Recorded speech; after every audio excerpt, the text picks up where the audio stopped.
It is 6:51. What would you do? It's a question that swept the country after the debut of ABC News series anchored by John Quinones. Now, the show casts actors in controversial situations, then lets the cameras roll as real people react to what they're hearing. And what they say is often the topic of water cooler conversations for days after. And joining us this morning is ABC News anchor John Quinones. John, good to see you, and thanks for joining us here this morning. Let's talk about the show. How has this show impacted you as a journalist? You know, more than any other thing I've done. I've been at ABC for many years covering stories all over the world, and this particular show, I mean, has had such an impact on people, good and bad. We see people who step in to do something wrong, to correct what they see as a wrong, and then others who just don't care, and it just keeps surprising us every time we do it. Well, it's amazing, and one of the shows that really got a lot of people's attention, especially here, is the Tiger Mom segment. She's the mom that demands perfection of her children. So let's take a look at this quick segment. Absolutely. It's ridiculous. Nobody in our family gets an A-, period. A-? Remarkably, it only takes a few minutes for diners to step in. Can I say something to you?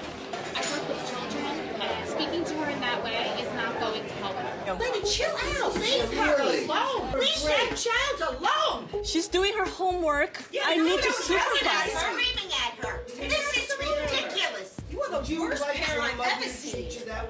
You are a disgrace. No, she's a disgrace. No, she isn't. She's a little girl. Amy Chua's book. Wow. Yeah, and that's based on Amy Chua's book. You know, I have a friend, John, who actually stepped in against a tiger mom, and that tiger mom just went at her. And I was really surprised that she actually did this, because I think a lot of people here might just take a step back. So did most people do that in that especially segment? if it's another culture, folks are hesitant. It's a family issue. It's another culture. People are hesitant, but not in this case. I mean, they saw something wrong. They came to the defense of that young girl. I love the show because it's a laboratory of human behavior. And John, the one thing I love about this show is that you guys take real controversial issues, including the topic of gay marriages and gay couples. Another segment focused on a gay couple eating at a diner. They were being harassed by a waitress. Take a look at what happened. I just think it's terrible. I think they need a dad. Don't you want a We're dad? fine. But this man at the next table is not fine. Can we just order, please? What do you mean being rude? He escorts the waitress away for a timeout and a lesson in Southern manners. It's completely inappropriate that when someone comes into a restaurant to have breakfast with your family that you question their life choices. I mean, your parents to these little kids, she's going to turn out gay just like you because you have no dad in this family. Distraught, he appears to be looking for a manager, but instead, he storms out the door. What is he up to? A few minutes later, Donovan returns and delivers this note. It says, "Hello, friends. I know it doesn't mean much, but I love you all. You have a beautiful family, and I pray that one person's judgmental intolerance does not in any way put a damper on your hearts or minds."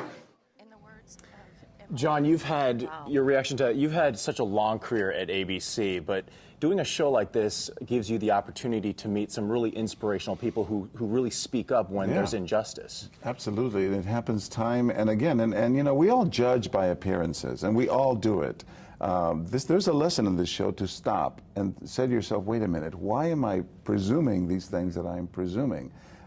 So it just constantly surprises us that there's such good in human beings. I mean, it's renewed my faith in humanity, because there's always a hero. Just when you think no one's going to step in, there's always a hero who does. And speaking of judging people by the way they look, there was the immigration law in Arizona, and this other segment that you did, there's a man who's Hispanic who gets asked for his papers. So let's take a look at that. All right. Look, we're in America, so we speak English. We speak English very, very little, very little. At first, people who seem to notice what's going on simply stare. You got any ID on you? Some documentation, papers? But then this man makes a beeline for our actor. Excuse me, who are you? Me? You work here? No, I just stopped in to get some food, and I saw... Now leave this man alone. Look, Leave this man alone. Leave this man alone. John, you've seen the best and the worst in people in these segments, and this segment really hit close to home, didn't it? Absolutely. I'm Mexican-American. I was born in Texas, and you know, my parents came here to the U.S. to make a better life for themselves. What this reminds us is that, you know, in Arizona, there's this law that says anyone who appears to be illegal can get asked for his documentation. So who are they going to stop? Are they going to stop the illegal Canadian or Swiss person? No, they're stopping the brown-skinned folks. And it's racial profiling. Right. So when we heard the law had gone through, we wanted to do this experiment to see how people will react when they see a law that on paper looks great, when they see it in action. And what people told us time and again is, look, I supported this law because it is right to control our borders.